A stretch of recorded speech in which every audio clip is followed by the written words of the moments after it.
Olá pessoal, tudo bem? Hoje nós vamos ver essa primeira questão levantada no vídeo anterior a respeito do conhecimento epistemológico, das teorias de psicologia da educação que suportam, que dão apoio aos saberes relacionados à aplicação das tecnologias digitais no processo de ensino e aprendizagem.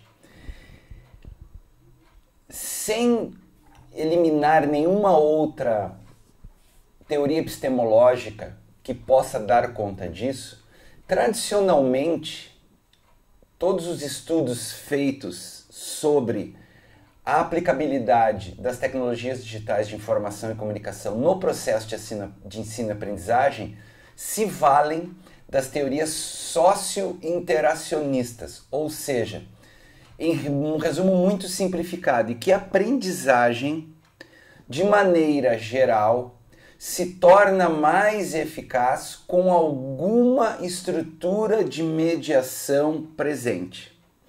Essa estrutura de mediação presente, ela pode assumir várias características. Para a gente não estender muito, vamos tratar de um teórico estudioso muito interessante, que é o Lev Vygotsky. O Lev Vygotsky, ele viveu na União Soviética. Ele foi, digamos assim, cooptado pela então Revolução Russa a incorporar na teoria educacional, na teoria de psicologia do aprendizado, elementos da doutrina marxista, da teoria marxista.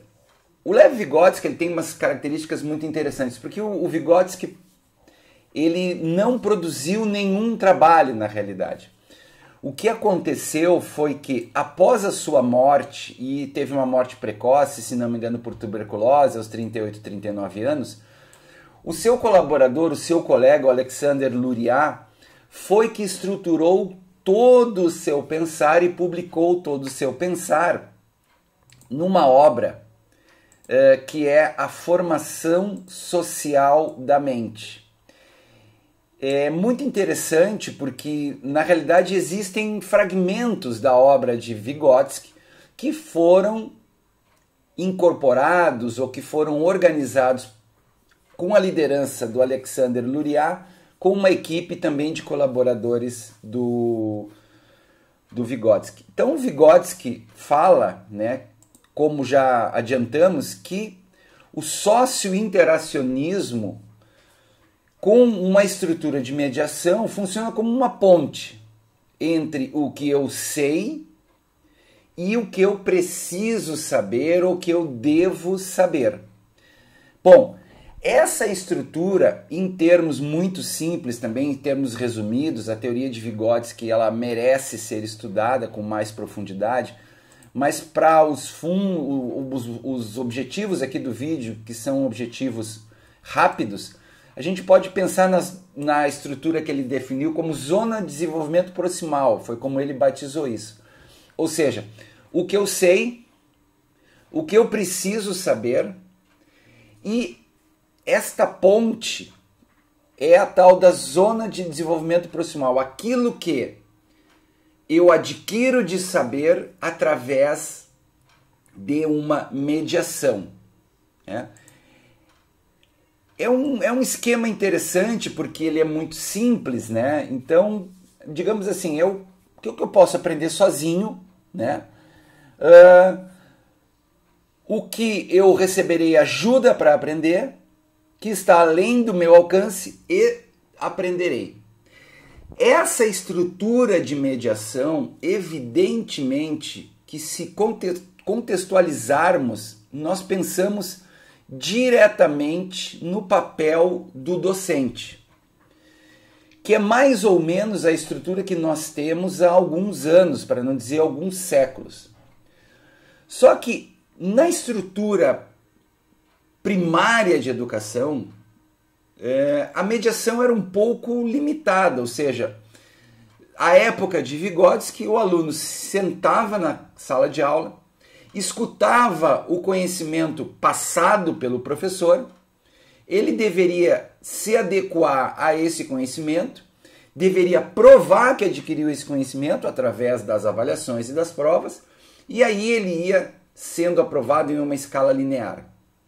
Bom, o que a mediação ela diz? Olha, a mediação pode ser uma figura muito ampla. Então, por exemplo, né, se uma pessoa se dispõe a aprender a tocar um instrumento, ela pode fazer isso de duas maneiras. Ela pode fazer de uma maneira autodidata, com autorregulação, ou ela pode fazer isso através de um professor, de um orientador, de um facilitador. Porém, hoje em dia, com as tecnologias digitais de informação e comunicação, a pessoa pode adquirir, por exemplo, um curso online de como tocar violão, ou um curso de programação, ou um curso de culinária online. Como ela vai regular esse autoaprendizado, vai depender da estrutura que ela tem, mas esse aprendizado está sendo mediado por uma tecnologia digital de informação e comunicação, que é um curso online. Na sala de aula presencial, hoje em dia, além da presença necessária e imprescindível do docente, nós temos outras estratégias que podem fazer esta mediação do conhecimento. E muito em voga e muito estudado estão as tecnologias digitais de informação e comunicação.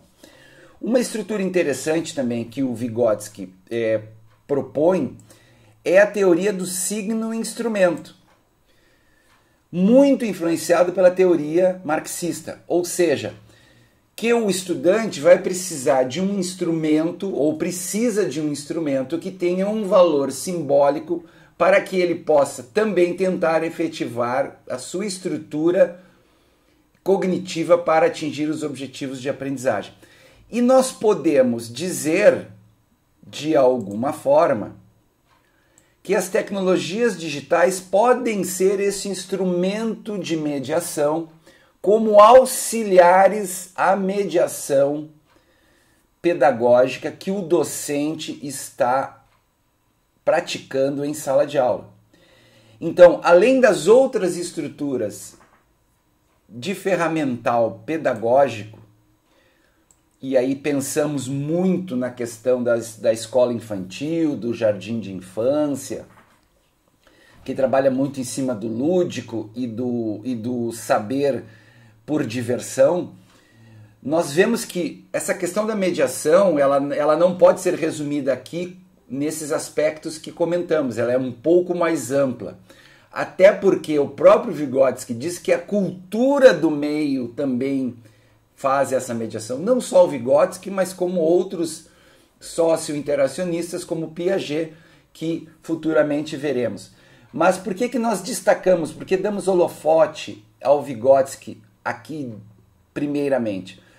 Porque ele, no nosso entender, é aquele que faz com que a teoria epistemológica do saber fique mais inteligível quando se pensa nas tecnologias digitais de informação e comunicação no processo de ensino e aprendizagem.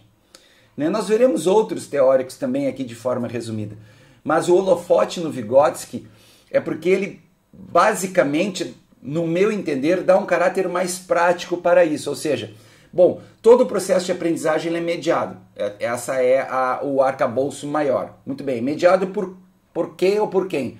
Pelo docente, pela família, pela cultura de onde os discentes vivem, pelo momento histórico. Nós estamos vivendo um momento histórico sui generis, que é a pandemia, então isso tudo também media o saber de todos, ou seja, o conhecimento hoje ele é acessado basicamente de uma forma remota.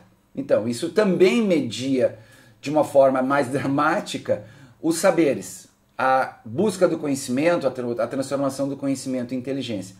Então, a partir daqui, a partir desse vídeo e para os próximos, nós vamos ver um conjunto de teóricos, de pessoas que tentaram explicar como que os processos de ensino e aprendizagem acontecem, e vou fazer, do meu ponto de vista, evidentemente, a vinculação com a aplicabilidade das tecnologias digitais como ferramentas auxiliares mediadoras nesse processo de ensino e aprendizagem. Então vejo vocês no próximo vídeo, onde a gente vai continuar aí a discutir e conversar a respeito disso. Um abraço a todos e todas.